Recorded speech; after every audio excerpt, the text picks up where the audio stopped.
Dalam video ini kita akan membahas tentang senyawa dan juga enzim yang berperan dalam proses pencernaan pada lambung usus halus. Nah, apa saja senyawa-senyawa itu dan juga enzim-enzim tersebut akan kita bahas satu persatu. Senyawa dan enzim yang terdapat pada lambung beserta peranannya bisa kita lihat ketika makanan sampai ke lambung, maka hormon gastrin inilah yang akan dibawa oleh pembuluh darah untuk mengaktifkan HCl pada dinding lambung. Jadi, makanan yang masuk menyentuh dinding lambung akan mengakibatkan hormon gastrin diproduksi.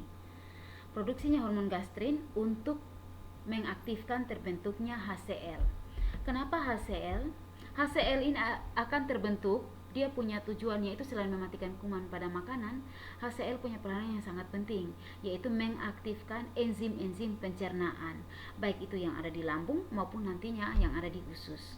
Nah, HCl ini yang sifatnya asam, dia akan mengaktifkan beberapa enzim di lambung untuk mencerna makanan yang sudah masuk, bolus yang masuk ke dalam lambung. Nah, untuk itu ada enzim yang pertama yaitu enzim renin. Di lambung, enzim renin ini dia bekerja untuk bisa memecahkan kasein susu. Nah, ini adanya pada lambung bayi. Kalau orang dewasa tidak lagi, karena renin ini hanya bekerja pada lambung bayi. Karena dia harus memecahkan susu teristimewa ASI. Yang berikut, jadi protein yang ada pada susu itu yang dipecahkan oleh enzim renin. Ada enzim lipase. Nah, untuk lipase sendiri fungsinya untuk mencerna lemak yang ada di lambung, yang ada pada makanan yang sudah masuk ke dalam lambung. Yang berikut lagi ada enzim pepsinogen. Nah, pepsinogen ini dia punya tugas untuk memecah molekul-molekul protein menjadi pepton. Memecah molekul-molekul protein menjadi pepton. Jadi di lambung itu ada terjadi penguraian makanan, yaitu ada lemak dan juga protein. Yang berikut lagi kita lihat enzim yang berperan di bagian usus. Nah, kalau untuk usus sendiri itu di dalam usus berperan enzim dari dua lokasi yang berbeda. Satu, enzim yang memang berasal dari getah usus sendiri, usus halus sendiri, dan juga enzim yang dihasilkan oleh getah pankreas yang dikirim ke yang dikirim ke usus halus. Nah, untuk itu kita lihat bagaimana jenis-jenis enzim yang terkandung dalam getah pankreas yang dikirim ke usus. Yang pertama ada tripsinogen. Nah, tripsinogen pankreas ini dia diaktifkan oleh ada senyawa enterokinase. Nah, sehingga mengubah tripsinogen menjadi tripsin. Jadi enterokinase ini mengubah tripsinogen menjadi tripsin. Kemudian tripsin inilah yang akan mengubah atau memecahkan protein menjadi pepton atau asam amino yang lebih molekul yang lebih sederhana atau lebih kecil. Yang berikut, dalam pankreas juga dia menghasilkan, getah pankreas ini menghasilkan enzim amilase atau biasa disebut amilase pankreas, karena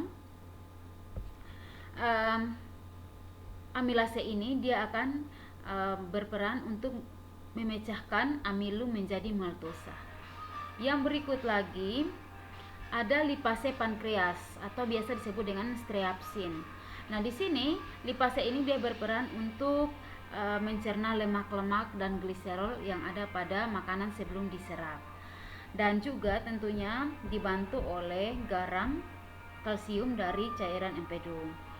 Kemudian ada NAHC. Nah, NAHC ini mengubah kondisi makanan menjadi basah. Jadi setelah makanan sudah diuraikan oleh enzim, karena memang pada saat kondisi pH asam itu dia sangat baik untuk mengaktifkan enzim-enzim pencernaan. Yang berikut kita lihat ada enzim yang terdapat pada getah usus halus. Nah, enzim yang dihasilkan oleh getah usus halus itu dikeluarkan dari kelenjar sel-sel usus halus yang namanya liberkun. Nah, liberkun ini akan mensekresikan getah usus halus. Nah, pada getah itu yang mengandung yang pertama enzim enterokinase. Enterokinase ini dia sebagai aktivator atau senyawa yang mengaktifkan berbagai enzim di dalam usus. Yang kedua adalah erepsinogen atau peptidase. Ini diaktifkan menjadi erepsin. Erepsin ini akan menghidrolisis atau menguraikan pepton dan asam amino dari protein. Jadi sama dia untuk penguraian protein. Kemudian ada enzim disakarase, sukrase, laktase. Nah, ini disakarase, sukrase, laktase ini untuk mengubah karbohidrat menjadi gula yang lebih sederhana, baik itu monosakarida maupun disakarida. Kalau polisakarida tidak ya, karena itu adalah makromolekul. Gulanya masih dikategorikan makromolekul. Yang berikut ada lipase. Lipase usus ini dia juga sama fungsinya seperti lipase pankreas untuk memecah lemak. Yang berikut ada nukleotidase, mengubah basa nitrogen nukleotida. Ini senyawa-senyawa yang terkandung dalam protein.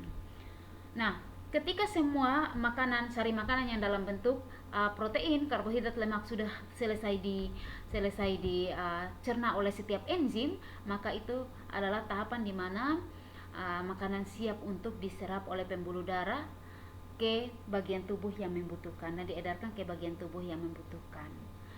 Oke, sekian informasi materi pembelajaran tentang enzim-enzim yang berperan dalam proses pencernaan. Terima kasih.